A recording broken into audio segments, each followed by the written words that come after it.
Today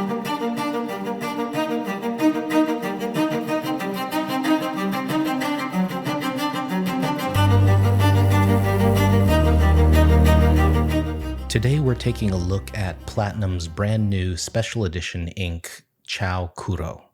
I probably pronounced that wrong. It comes in this nice black box, quite appropriate. Inside is another box, also black, but this time with some embossed glossy black lettering.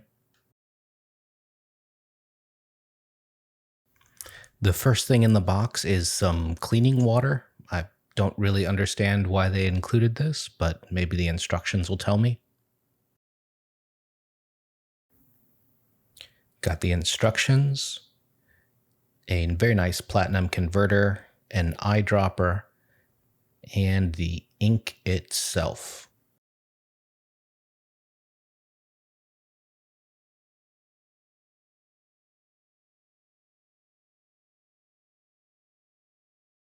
I think this is the first time I've ever gotten instructions with an ink. I don't think I'll use them. I've done this before. They also included this platinum converter, which is very nice. Platinum makes a very sturdy, very robust converter. I'm going to struggle here getting it out of the box, but trust me, it's worth it. Now let's take a closer look at the bottle itself. It's black on black. It seems to be a theme with a black overlay giving you the name of the ink.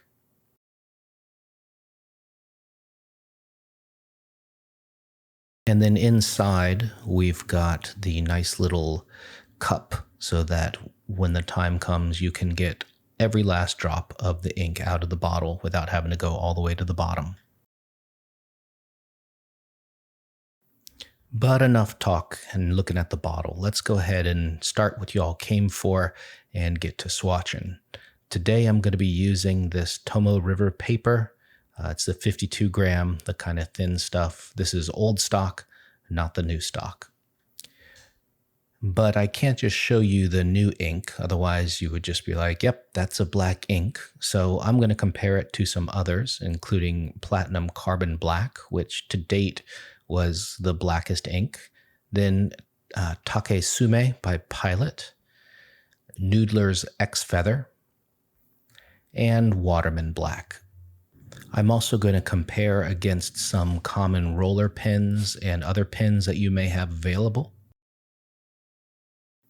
We'll start with an Uni rollerball. Next is a Faber-Castell rollerball. Then a Copic marker, fine liner, and finally a Sharpie. I don't know how much you guys like watching swabbing. Not a whole lot of interest here considering it's just various shades of black, so I'm going to speed this up, but if I'm ever doing this again and there are lots of colors and you want to see them, let me know in the comments and I'll go slower next time.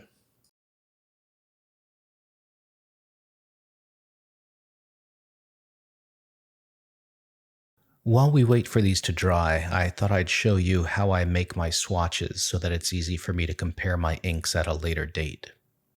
I wear the glove to keep any finger oils off that paper because I've noticed that if it's a thick amount of ink going down with one of these swabs and I get a nice fat fingerprint on the paper, it really shows up. So a little bit of hygiene there.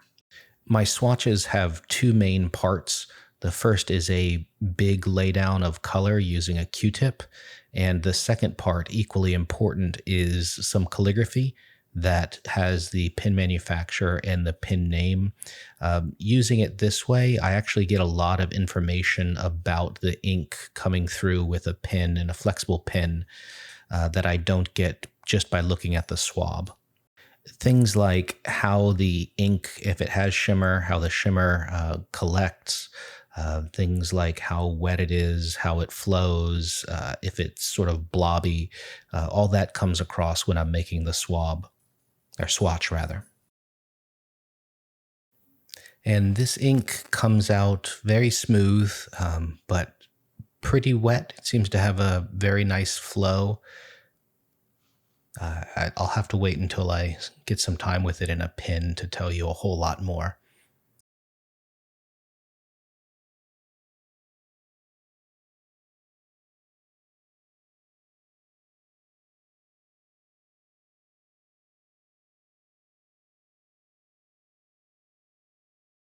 This calligraphy portion is a bit challenging. There's not a whole lot of variation between the thick and the thin lines.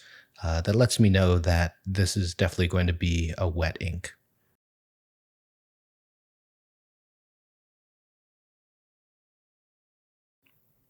Now that we have all the ink on a single sheet of paper, we can start to compare them. It should be pretty obvious right off the bat that the new ink is the blackest one on the page. Not only is it the darkest, it also has the flattest sheen.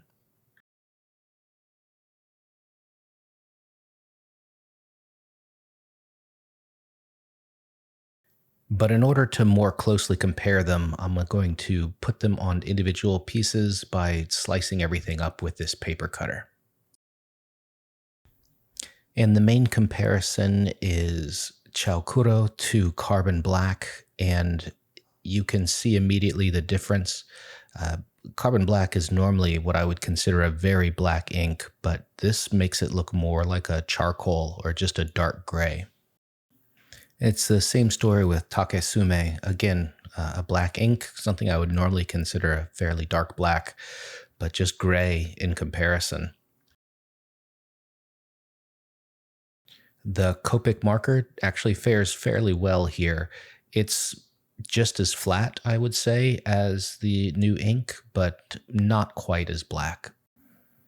The Waterman isn't even close. Like, it's definitely much more gray and a much cooler color. It's more of a purple or bluish rather than the neutral to warm new ink. Sharpie as well, gray, blue, purple. The Faber-Castell rollerball actually fares pretty well, all things considered, but that doesn't necessarily surprise me. Faber-Castell is a good brand and has a well-known set of art products. And then finally, we've got the Uni rollerball. Again, not too bad, but really not in consideration. And then you have the Noodler's X Feather. I was waiting for it to dry. It took a really long time to dry. This ink has peculiar properties to not feather on bad paper. On this not super absorbent Tomoe River, it doesn't really want to behave and took forever to dry.